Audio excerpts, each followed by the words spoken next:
दोस्तों, जब share market में हम किसी शेयर को खरीदने या बेचने की सोचते हैं तो वहां पर हमको कुछ शब्द बार बार सुनने के लिए मिलते हैं कि जिस शेयर को आप खरीद रहे हो उसका आस्क प्राइस क्या चल रहा है या बिड प्राइस क्या चल रहा है। दोस्तों, वहीं पर हमको बोला जाता है कि मार्केट डेप्थ भी चेक कर लीजिए कि मार्केट डेप्थ क्या शो कर रही है। दोस्तों, वहीं पर कुछ ऐसे हिडन ऑर्डर लगाए जाते हैं आइसबर्ग के द्वारा जो मार्केट को अप साइड या डाउन साइड में सडनली ले जा सकते हैं। दोस्तों, इन टॉपिक को समझना किसी भी ट्रेडर के लिए बहुत जरूरी होता है, क्योंकि यहां से हमें बहुत अच्छी नॉलेज मिलती है कि मार्केट का ट्रेंड या मार्केट का बिहेवियर या मार्केट का सेंटीमेंट क्या रहने वाला है। दोस्तों, आज हम स्टेप बाय स्टेप समझेंगे कि आस्क एंड बिड प्राइस क्या होता है, वहीं पर समझेंगे कि मार्केट डेप्थ क्या होती है और लास्ट में समझेंगे कि आइसबर्ग ऑर्डर को हम कैसे प्लेस कर सकते हैं या किन के द्वारा ये ऑर्डर लगाए जाते हैं। दोस्तों, मेन वीडियो को देखने से पहले मैं आपसे निवेदन करूंगा कि आप मेरा डिस्क्लेमर पढ़ लीजिए, फिर मिलते हैं हम अपनी मेन वीडियो पर, जहां हम आपको स्टेप बाय स्टेप आज सिखाने वाले हैं बिल्कुल आसान भाषा में। दोस्तों, यह मेरा वीडियो और अगर आपको थोड़ा भी नॉलेजेबल लगेगा, ज्यादा से ज्यादा लोगों में शेयर करना है और हमारे YouTube चैनल ट्रेड विद मोहित को सब्सक्राइब करना बिल्कुल नहीं भूलना है। एक कमेंट और शेयर जरूर करना है। दोस्तों, मिलते हैं हम अपने मेन वीडियो पर। आप इतने पढ़िए हमारा डिस्क्लेमर। हेलो एवरीवन, मेरे प्यारे दोस्तों, मैं मोहित तोमर आप सभी लोगों का स्वागत करता हूं आपके अपने YouTube चैनल ट्रेड विद मोहित। दोस्तों, बात करते हैं कि बिड प्राइस क्या होता है। दोस्तों, बिड प्राइस वह प्राइस होता है जो हम किसी शेयर के प्राइस को देने के लिए एग्री हैं। कहने का मतलब है, अगर कोई शेयर 90 रुपए में चल रहा है और उसे हमें 89.50 रुपए 50 पैसे में खरीदना है तो वो हमारा बिड प्राइस होगा। बिड प्राइस वह प्राइस होता है जब हम किसी शेयर को खरीदना चाहते हैं तो वहां पर हम एक वैल्यू लगाते हैं उस शेयर की, करंट वैल्यू से थोड़ी सी कम वैल्यू, उसको हम बिड प्राइस बोलते हैं। दोस्तों, अब एक एग्जांपल के द्वारा समझते हैं कि बिड प्राइस क्या होता है। दोस्तों, मानते हैं कि हमारा SBI बैंक का कोई शेयर बाय करते हैं, हम एक शेयर बाय करना है जिसकी करंट वैल्यू कितनी है, इसकी करंट वैल्यू 90 रुपए है। हम उसकी वैल्यू कितनी लगाएंगे, कहने का मतलब है हम जो अपना लिमिट ऑर्डर लगाएंगे तो हम उसकी लिमिट वैल्यू लगाएंगे या लिमिट ऑर्डर लगाएंगे, उसकी लगा रहे हैं 89.50। ये जो हमें शेयर है ये हमें 90 रुपए में नहीं, 89 रुपए 50 पैसे में चाहिए। दोस्तों, ये जो 89 रुपए 50 पैसे है, 89.50 है, ये हमारा बिड प्राइस होगा। तो बिड प्राइस से हम सपोर्ट का पता भी लगा लेते हैं। अब ये बिड प्राइस और आस्क प्राइस हमें देखने के लिए कहाँ मिलते हैं, हमें ऑप्शन चेन में देखने के लिए मिलते हैं। हर एक शेयर के अलग अलग बिड और आस्क प्राइस होते हैं, वैसे ही हर एक इंडेक्स के बिड और आस्क प्राइस अलग अलग होते हैं। बात करते हैं कि आस्क प्राइस क्या होता है। दोस्तों, जब कोई सेलर शेयर को बेचना चाहता है तो वहां पर वो अपने शेयर की वैल्यू पुट करता है। जो वैल्यू होती है वो होती है हमारी आस्क प्राइस। भी एक एग्जांपल के द्वारा समझते हैं। अभी भी हम SBI बैंक का उदाहरण लेंगे कि यहाँ पे करंट वैल्यू कितनी चल रही है, 90 रुपए चल रही है और जो उसका आस्क प्राइस है वो उसने 91.80 मांगा है। तो ये जो वैल्यू है 91.80, 99 रुपए 80 पैसे उसकी आस्क वैल्यू है, वो इससे पहले अपने शेयर को नहीं बेचेगा। ये इसकी प्राइस है जिसे वो मांग रहा है और इससे पहले ये नहीं बेचेगा। प्राइस और आस्क प्राइस के डिफरेंस को हम क्या बोलते हैं? अगर हम प्राइस से प्राइस को माइनस कर देते हैं, निकल के आता है हमारा स्प्रेड। एक ये स्प्रेड जितना कम होगा, स्प्रेड जितना कम होगा उतने ही कॉन्ट्रैक्ट जो है ज्यादा साइन होंगे। ये स्प्रेड जितना ज्यादा होगा उतने कॉन्ट्रैक्ट कम साइन होंगे। कहने का मतलब है कि अब हमने यहाँ पे बिड प्राइस कितना लगाया था, हमने लगाया था 9.50। प्राइस कितना था यहाँ पे 90 रुपए, अगर यहाँ से घटा देते हैं तो 0.50 आता है, ये हमारा आता है स्प्रेड। बिड और आस्क प्राइस का डिफरेंस जितना कम होगा तो हमारे ज्यादा कॉन्ट्रैक्ट साइन होते हैं, लिक्विडिटी होती है। जब हमारे बिड और आस्क का डिफरेंस ज्यादा होता है तो कम लिक्विडिटी होती है, वहां पे कम कॉन्ट्रैक्ट साइन होते हैं और वहां पे रिस्क दोस्तों बहुत अधिक होता है। उदाहरण के द्वारा समझते हैं कि एक स्प्रेड की वैल्यू हम कैसे निकालते हैं। हम मानते हैं कि हमारा आस्क प्राइस कितना है, 132 है। यहीं पर बिड प्राइस कितना लगाया हुआ है, बिड प्राइस लगाया है 131.2। तो जब हम आस्क प्राइस से प्राइस को माइनस करेंगे कितना आएगा, 132 माइनस 131.32। तो यहाँ पर ये जो आएगा ये आएगा हमारा 0.68। कहने का मतलब है ये 0.68 है हमारा स्प्रेड। तो बिड और आस्क से हम क्या क्या और पता कर सकते हैं। जब बिड प्राइस हमारा मार्केट में लगता है किसी भी शेयर का, तो वहां से हमें मार्केट का या किसी भी स्टॉक का इंडेक्स का हमें सपोर्ट पता चलता है। जब आस्क प्राइस लगता है तो वहां से मार्केट का हमें रेजिस्टेंस पता चलता है। मार्केट में आस्क प्राइस की वैल्यू अधिक होती है और बिड प्राइस की वैल्यू कम होती है। यहीं से हमारा स्प्रेड निकल के आता है। दोस्तों, हमने आपको बिल्कुल सिंपल भाषा में समझाया है कि आस्क और बिड प्राइस क्या होता है और इन दोनों का डिफरेंस जो होता है स्प्रेड, उसको हम कैसे यूज करते हैं शेयर मार्केट के अंदर। दोस्तों, अब बात करेंगे आस्क और बिड प्राइस का क्या रोल होता है लिमिट ऑर्डर और मार्केट ऑर्डर के। दोस्तों, जब हम किसी स्टॉक को बाय करते हैं तो बाय करने पर हम एक लिमिट ऑर्डर लगाते हैं, एक हमारा लिमिट ऑर्डर लगता है और एक हमारा मार्केट ऑर्डर लगता है। लिमिट ऑर्डर हम कब लगाते हैं? जब हम जिस स्ट्राइक प्राइस को या जिस ऑप्शन को हम खरीदने जा रहे हैं उसका हम एनालिसिस कर लेते हैं। हम उसका क्या कर लेते हैं? ठीक से एनालिसिस कर लेते हैं जब हम लिमिट ऑर्डर लगाते हैं। दोस्तों, अब बात करते हैं कि मार्केट ऑर्डर होता क्या है। दोस्तों, जब हमको शेयर मार्केट में कोई शेयर बाय करना होता है तो वहां पर हम मार्केट ऑर्डर पर आस्क प्राइस देते हैं। जब हम मार्केट ऑर्डर पर बाय करते हैं तो हम क्या देते हैं? हम आस्क प्राइस देते हैं। आस्क प्राइस देते हैं, ना कि हम बिड प्राइस देते हैं। कहने का मतलब है कि जब हम किसी शेयर को मार्केट ऑर्डर पर बाय करना चाहते हैं तो वहां पर हम मार्केट का आस्क प्राइस पे करना पड़ता है उस ऑर्डर को बाय करने के लिए। अगर हमें लिमिट ऑर्डर में खरीदना है तो वहां पर हम क्या करेंगे? हम किसी भी स्टॉक को खरीद रहे हैं या किसी इंडेक्स के ऑप्शन में हम कोई बाइंग कर रहे हैं तो वहां पर हम उस स्ट्राइक का, उस प्राइस का ठीक से एनालिसिस करेंगे, तब हम जाके बाय करेंगे। लेकिन अगर हम मार्केट ऑर्डर पे बाय करते हैं हम किसी शेयर को, तो वहां पर हमें क्या देना पड़ता है? आस्क प्राइस देना पड़ता है मार्केट का, जो वहां पर चल रहा होगा। तो बात आती है why is important ask and bid price.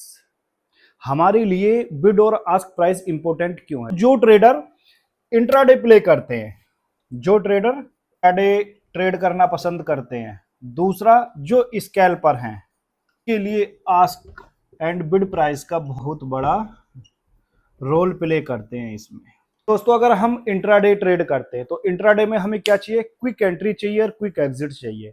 तो वो हमें कहां से मिल सकती है? वो हमें मिल सकती है जब हम किसी भी स्टॉक के या ऑप्शन के आस्क एंड बिड प्राइस को देख रहे हैं। वो बिड प्राइस हमें कहां मिलेगा? ऑप्शन चेन में मिलेगा। अगर हम वहां पर बिड और आस्क प्राइस को देख रहे हैं और हमें इंट्राडे प्ले करना है किसी स्टॉक का या इंडेक्स के ऑप्शन का, तो वहां पर हमें क्या चाहिए? क्विक एंट्री चाहिए, क्विक एग्जिट चाहिए। अब ये एंट्री और एग्जिट बनती किसके दम पर है? वो बनती है हमारी स्प्रेड के दम पर। जितना स्प्रेड कम होगा उतने कॉन्ट्रैक्ट ज्यादा साइन होते हैं, उतनी एंट्रियां ज्यादा बनती हैं। जितना कॉन्ट्रैक्ट बड़ा होगा वहां पर ज्यादा एंट्रियां नहीं बनेंगी, क्योंकि वहां पर रिस्क बहुत अधिक होता है। बात आती है दोस्तों स्कैल्परों के लिए।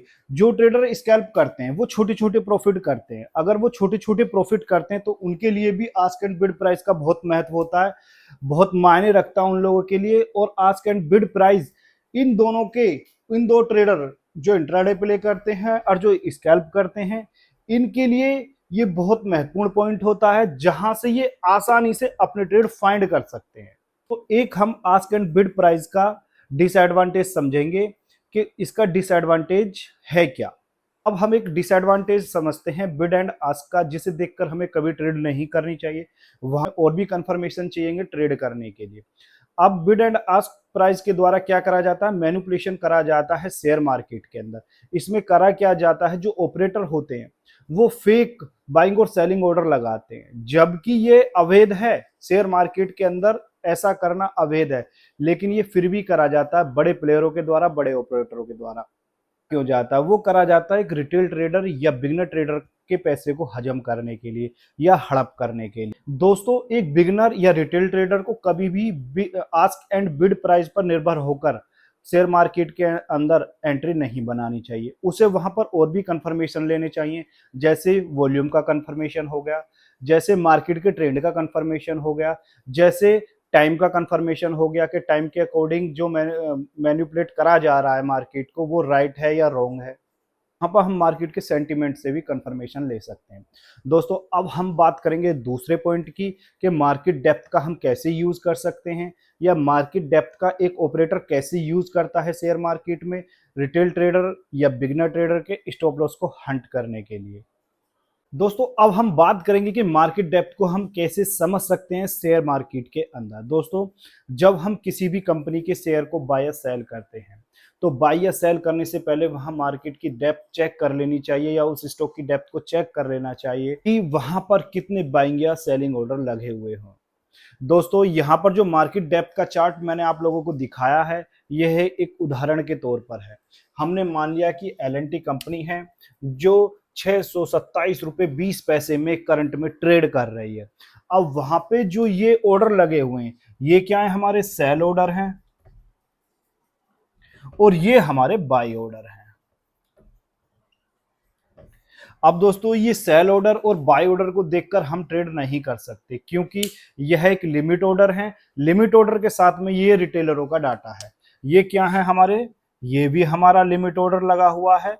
अगर यहां पर बायर मांगेगा तो ये सेलर बेचने के लिए एग्री होगा, और यहां पर ये भी हमारा लिमिट ऑर्डर है। कहने का मतलब है अगर बायर को कोई, ये जैसे 20 क्वांटिटी है, उसे 626 रुपये 50 पैसे में चाहिए, लेकिन सेलर वहां पर 627 रुपये 10 पैसे में बेचने के लिए एग्री है।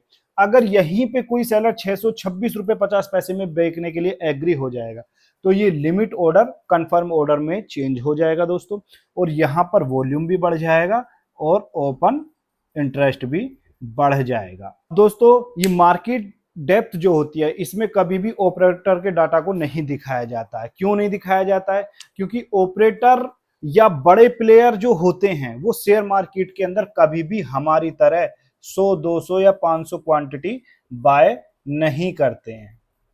वो 5,000 क्वांटिटी उतारेंगे, 10,000 क्वांटिटी उतारेंगे, 12,000 क्वांटिटी उतारेंगे। अब तुम्हारे मन में सवाल चल रहा होगा कि अगर ये इतनी सारी क्वांटिटी एक साथ उतारेंगे तो मार्केट का सेंटीमेंट कैसा होगा, या जिस स्टॉक को वो बाय करने वाले हैं वो स्टॉक कहां जाकर रुकेगा। दोस्तों मार्केट डेप्थ के अंदर कभी भी बड़े प्लेयरों का डाटा शो नहीं कराया जाता है। कहने का मतलब है इनके जो ये ऑर्डर लगते हैं, ये लगते हैं आइसबर्ग के द्वारा। अब आइसबर्ग क्या है? आइसबर्ग एक हिडन कॉन्सेप्ट होता है आस्क एंड बिड प्राइस का। इसमें करा क्या जाता है, इसमें ऑपरेटरों के ऑर्डरों को प्लेस करा जाता है। वो प्लेस कैसे करते हैं दोस्तों, अब यहां पर हम एक छोटा सा एग्जांपल लेंगे कि किसी ऑपरेटर को ये 10,000 क्वांटिटियां उतारनी है। अगर वो 10,000 क्वांटिटी उतारेगा और मार्केट डेप्थ में उनका डाटा हम शो कर दें, तो आप समझ सकते हो कि मार्केट का ट्रेंड क्या होगा। मार्केट सडनली या तो ऊपर चली जाएगी अगर बाइंग ऑर्डर लगा है उसका, अगर उसका 10,000 का सेल ऑर्डर लगा है तो मार्केट या वो स्टॉक सडनली डाउन ट्रेंड में चला जाएगा। लेकिन मार्केट में प्राइस भी धीरे धीरे बढ़े या प्राइस भी धीरे धीरे घटे, इसलिए ये ऑपरेटर करते क्या है, अपने ऑर्डरों को लगाते हैं एल्गो के द्वारा। एल्गो क्या है? एल्गो ही डिसाइड करेगा इनके ऑर्डरों के बाइंग लगाने में और सेलिंग ऑर्डर लगाने में। एल्गो डिसाइड करेगा इनका बाय ऑर्डर लगाने में और सेल ऑर्डर लगाने में कि इन्हें कब खरीदना है और कब बेचना है। ये तो खाली आइसबर्ग में अपना ऑर्डर लगा के छोड़ देंगे, वहां पर इनका एल्गो एक सेटअप होता है जो इनके बाय और सेल ऑर्डरों को डिसाइड करके खुद स्वयं लगाता है और खुद काटता रहता है। अब वो लगाना कैसे स्टार्ट करता है दोस्तों, मान लिया कि 10,000 क्वांटिटी में से एल्गो ने पहले सेट किया कि वो 500 क्वांटिटी उतारेगा, जिससे मार्केट में ज्यादा हलचल भी नहीं होगी, मार्केट में प्राइस का मूवमेंट भी स्थिर रहेगा, धीरे धीरे बढ़ेगा, धीरे धीरे घटेगा। अब जैसे ही इनकी ये 500 क्वांटिटी बाय होती हैं, वैसे ही एल्गो डिसाइड कर देता है इनके ऑर्डर बैक टू बैक लगते चले जाते। वो लगते कब तक हैं? जब तक इनका ऑर्डर ये 10,000 कंप्लीट नहीं हो जाता है। और जैसे ही कंप्लीट हो जाएगा वैसे ही एल्गो अपना काम करना बंद कर देगी। वहां पर वो फिर अपने सेल ऑर्डर ढूंढेगी।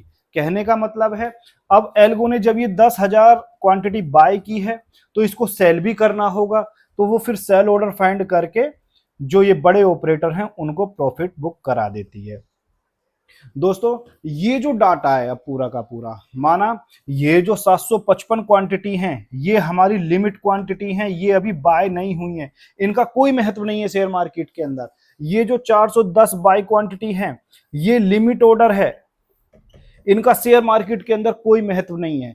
खाली ये हमें एक सजेशन कर सकती हैं कि मार्केट में ज्यादा सपोर्ट कहां पर क्रिएट हो रही है या ज्यादा रेजिस्टेंस कहां पर क्रिएट हो रहा है। डेप्थ के डाटा को देखकर हम यह प्रिडिक्ट नहीं कर सकते हैं कि शेयर मार्केट का बिहेवियर या सेंटीमेंट या ट्रेंड क्या रहने वाला है। वो ओनली एंड ओनली ये हमारे लिए क्या है, लिए एक डाटा का ही कार्य करेगा। कब तक कार्य करेगा? जब तक ये ऑर्डर क्लियर नहीं हो जाते। ऑर्डर क्लियर होने का मतलब है जब तक ये ऑर्डर पंच नहीं हो जाते। वो पंच कब होंगे? जब बायर यहाँ पे 20 क्वांटिटी 626 रुपए 50 पैसे में खरीदना चाहता है और यहीं पर कोई सेलर 626 रुपए 50 पैसे में आके इनको 20 क्वांटिटी बेच देगा, तब ये ऑर्डर क्लियर होगा। ऑर्डर क्लियर होगा तो यहाँ पर वॉल्यूम बढ़ेगा, वॉल्यूम बढ़ेगा तो ओपन इंटरेस्ट भी यहाँ पर बढ़ेगा। बात आती है आस्क एंड बिड प्राइस के हिडन कॉन्सेप्ट की, कि हिडन कॉन्सेप्ट वो होता कौन सा है। दोस्तों वो हिडन कॉन्सेप्ट होता है आइसबर्ग। आइसबर्ग कहने का मतलब है बर्फ का पहाड़। बर्फ का पहाड़, हमने टाइटैनिक मूवी देखी। टाइटैनिक मूवी में क्या है, जब हम उसे दूर से देखते हैं तो बड़ा छोटा सा पहाड़ दिखाई देता है, लेकिन जैसे उसके पास में जाते हैं जितना ऊपर होता है उससे 3 गुना पानी के नीचे होता है। ठीक है, ऐसे ही यहाँ पे ये आइसबर्ग काम करता है। आइसबर्ग का मैंने पूरा डाटा आपको ये 10,000 क्वांटिटी वाला समझा दिया है का आइसबर्ग के थ्रू अगर ये क्वांटिटी डाली जाती है तो ये बड़े ऑपरेटरों के द्वारा डाली जाती हैं। यहाँ पर किसके द्वारा डाली जाती हैं? बड़े ऑपरेटरों के द्वारा। और किसका यूज करके? एल्गो का यूज करके। एल्गो ही डिसाइड करती है पहला ऑर्डर लगने के बाद में हमें कब कब बाय करना है और कब कब क्वांटिटी बेचनी है, जिससे मार्केट में हलचल कम रहे, प्राइस का मूवमेंट धीरे धीरे बढ़े और धीरे धीरे घटे। आज की हमने इस वीडियो के अंदर आप लोगों को समझाया है कि आस्क और बिड प्राइस क्या होते हैं। वहीं पर हमने समझाया है कि मार्केट डेप्थ का ऑपरेटर लोग कैसे यूज करते हैं। वहीं पर हमने समझाया है कि आइसबर्ग या हिडन कॉन्सेप्ट क्या होता है, या हिडन कॉन्सेप्ट के द्वारा एल्गो ट्रेड कैसे करा जाता है। दोस्तों एल्गो ट्रेड ऑपरेटरों के द्वारा करा जाता है। एल्गो ही डिसाइड करती है उनके ऑर्डर को कब बाय करना है, कब सेल करना है। दोस्तों यह वीडियो अगर मेरा आपको थोड़ा भी नॉलेजेबल लगा हो तो ज्यादा से ज्यादा लोगों में शेयर करना है और हमारे YouTube चैनल ट्रेड विद मोहित को सब्सक्राइब करना बिल्कुल नहीं भूलना है। और दोस्तों साथ में बेल आइकन दबा के रखें, जिससे आने वाले नई वीडियो का नोटिफिकेशन आपको जल्द से जल्द प्राप्त हो सके। दोस्तों मिलते हैं हम अपने नेक्स्ट वीडियो में, जहां पर हम ऑप्शन चेन के विषय में ही बात करेंगे।